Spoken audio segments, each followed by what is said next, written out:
جو بندہ سانس روک کے اس کو پڑھ لے، سانس روک، اس کا دل روشن، اس کے جذبے روشن، اس کو ولایت ملتی، اس کو روحانیت ملتی، اس کو برکتیں ملتی ہیں، اس کو خیریں ملتی ہیں۔ چھوٹا سا لفظ ہے، کیوں؟ فرشتوں کی تبدیلی کا وقت ہے۔ عصر کے وقت جو بندہ عمل کرے گا اس کو 2 فرشتے ملیں گے، آنے والے بھی جانے والے۔ کسی بھی نماز میں 2 فرشتوں کی آمد نہیں ہوتی، ایک فجر میں اور ایک عصر میں، ایک آنے والے ایک جانے والے۔ آنے والے کہیں گے یا اللہ یا لا یجلیھا لوقتھا الا ہو، پڑھ رہا تھا، اللہ پاک فرمائیں گے اس کا جذبہ کیا تھا؟ یا اللہ اس کا جذبہ تھا دل روشن ہو جائے، زندگی روشن ہو جائے، اندھیروں سے نکل جاؤں، دل کی دنیا آباد ہو جائے، من کی دنیا آباد ہو جائے اور جذبوں کی دنیا آباد ہو جائے، یا اللہ یہ جذبہ تھا۔ اور ایک فجر کا وقت ہوتا ہے جس فجر کے وقت میں یہ 2 چیزیں تبدیلیاں ہوتی ہیں۔ عصر کے وقت ایک اور بھی فیصلہ ہوتا ہے، وہ اولاد اور نسلوں کا فیصلہ ہوتا ہے۔ یہ میری بات یاد رکھیے، اولاد اور نسلوں کا فیصلہ عصر کے وقت ہوتا ہے۔ اس لیے فرمایا جو بندہ عصر کے وقت یا رحمان پڑھے، میں جو بندہ عصر کے وقت 11 بار یا رحمان پڑھے گا، کیا پڑھے گا؟ صرف 11 بار یا رحمان پڑھے گا عصر کے وقت، اللہ اس کی نسلوں کے فیصلے فرماتے ہیں۔ بڑی قیمتی بات، نسلوں کے فیصلے فرماتے ہیں، نسلوں، اللہ اس کی نسلوں کے فیصلے۔ اس وقت بے اولادی بڑھ رہی ہے، بہت بڑھ رہی ہے، حد سے زیادہ بڑھ رہی ہے، بے اولادی بہت بڑھ رہی ہے اور حد سے زیادہ بڑھ رہے ہیں۔ اللہ اس کی نسلوں کے لیے فیصلے فرماتا ہے۔ دیکھیں اللہ نے 2 چیزوں کو فرمایا ہے کہ تم ان کو پسند بھی کرتے ہو اور اس پہ تمہیں فخر بھی ہے، المال والبنون، ایک مال اور ایک بیٹے۔ یہ تمہارے لیے 2 چیزیں پسندیدہ ہیں، مال اور بیٹے۔ فجر کے وقت مال ملتا ہے، عصر کے وقت بیٹے ملتے ہیں۔ عجیب بات، فجر کے وقت کیا ملتا ہے بولے، اور عصر کے وقت، اچھا فجر اور عصر کی تقسیم ہے، عجیب تقسیم ہے۔ عصر کے وقت طلسمات بہت ٹوٹتے ہیں، جادو بہت ٹوٹتے ہیں، بندشیں بہت ٹوٹتی ہیں، کیونکہ عصر کا وقت اصل میں بڑا نازک ہے، ظہر اور مغرب کے درمیان کا نازک وقت۔ انسان نے ظہر کو وقفہ کیا، فجر کا کام کیا ہوا ہے، اب وہ اس کو مغرب قریب نظر آتی ہے، اور یہ نماز بہت حساس نماز، بہت حساس، بہت حساس۔ فجر کا جو بندہ فجر کو قیمتی بنا لے گا، اللہ اس کی نسلوں میں روزی نہیں چھینے گا، اس کی نسلوں میں رزق نہیں چھینے گا، اس کی نسلوں کے اندر اللہ روٹی نہیں چھینے گا، اس کی نسلوں میں قرضے نہیں ہوں گے، اور اس کی نسلوں میں فقر نہیں ہوگا، اس کی نسلوں میں غربت نہیں ہوگی، اور اس کی نسلوں میں مفلسی نہیں ہوگی۔ اور لفظ مفلسی فلوس سے ہے، فلوس کہتے ہیں مال کو پیسوں کو، عرب میں کہتے ہیں فلوس معافی، پیسے نہیں ہیں، مفلسی فلوس سے نکلی۔ اللہ پاک اس کی نسلوں سے مفلسی نہیں دیں گے جو فجر کے وقت کو قیمتی بنا لے۔ تھوڑا سا وقت فجر کا، اور ہے نازک سا وقت، عصر کا وقت بھی بڑا نازک سا ہے، آیا اور گیا۔ ظہر کا وقت بہت لمبا، مغرب کا وقت عشاء تک، عشاء کا وقت فجر تک، فجر سے پہلے سارا عشاء۔ عصر کا وقت بہت نازک ہے اور فجر کا وقت بہت نازک۔ یہ 2 وقت فیصلوں کے ہیں، اور ان 2 وقتوں میں جو بندہ فیصلے کروا لے وہ اندھیری دنیا سے نکل جائے گا، بیٹے، نعمتیں، رزق، عزتیں اور برکتیں پائے گا۔ اور میں نے پہلے بھی عرض کیا کہ فرشتوں کو دوست بنائے، فرشتے جب دوست بن جائیں گے ہمارے ہر کام میں، ہر مشکل میں ہمارا ساتھ، ان سے ہمارا تعلق بن جائے گا، ان سے ہمارا انس ہو جائے گا، ان سے ہماری دوستی ہو جائے گی، انس ہو جائے گا، دوستی ہو جائے گی۔ پھر جو کام کہیں گے وہ فرشتے ہمارے کاموں میں لگ جائیں۔ کیوں؟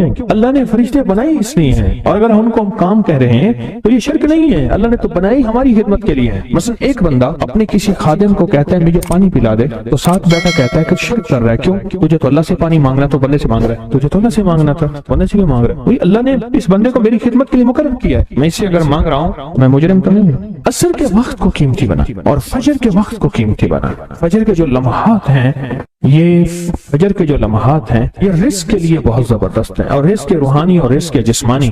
جو کہتے ہیں میرے گھر میں رزق ختم نہ ہو، میری نسلوں میں رزق ختم نہ ہو، اور میری نسلوں میں فاقے نہ ہو، غربت نہ ہو، بڑے تمنگر دیکھے، بڑے مالدار دیکھے، ایسے لوگ دیکھے جن کے پاس خزانے ہی خزانے تھے، لیکن فقر اور فاقے کی جب لپیٹ میں آئے تو ہر چیز ختم ہو گئے۔ کیونکہ جب دینے پہ آتا ہے ان گنت دیتا ہے، اور جب لینے پہ آتا ہے پھر ان گنت لیتا ہے، اور اتنا لیتا ہے کہ فقر، فاقوں اور غربت کی انتہا ہو جائے۔ اپنی زندگی کے سفر میں ان 2 اوقات کو قیمتی بنا، کالی دنیا سے نکل جائیں گے، اچھا پھر کالی دنیا کے ساتھ کالے روگوں سے نکل جائیں گے۔ ایسے روگ، ایسے مسائل، ایسے مشکلات جو مجھے زندگی میں الجھا دیں، جو میرے رزق میں مجھے الجھا دیں، جو میری صحت میں مجھے الجھا دیں، جہاں ناکامیاں اور پریشانیاں میرے ارد گرد پیدا کر دیں، اور میرے حالات میں مجھے تنگیاں آ جائیں، میرے حالات میں مجھے سختیاں آ جائیں، کالے روگ ایسے ہوں، لوگ مجھے چھوڑ دیں،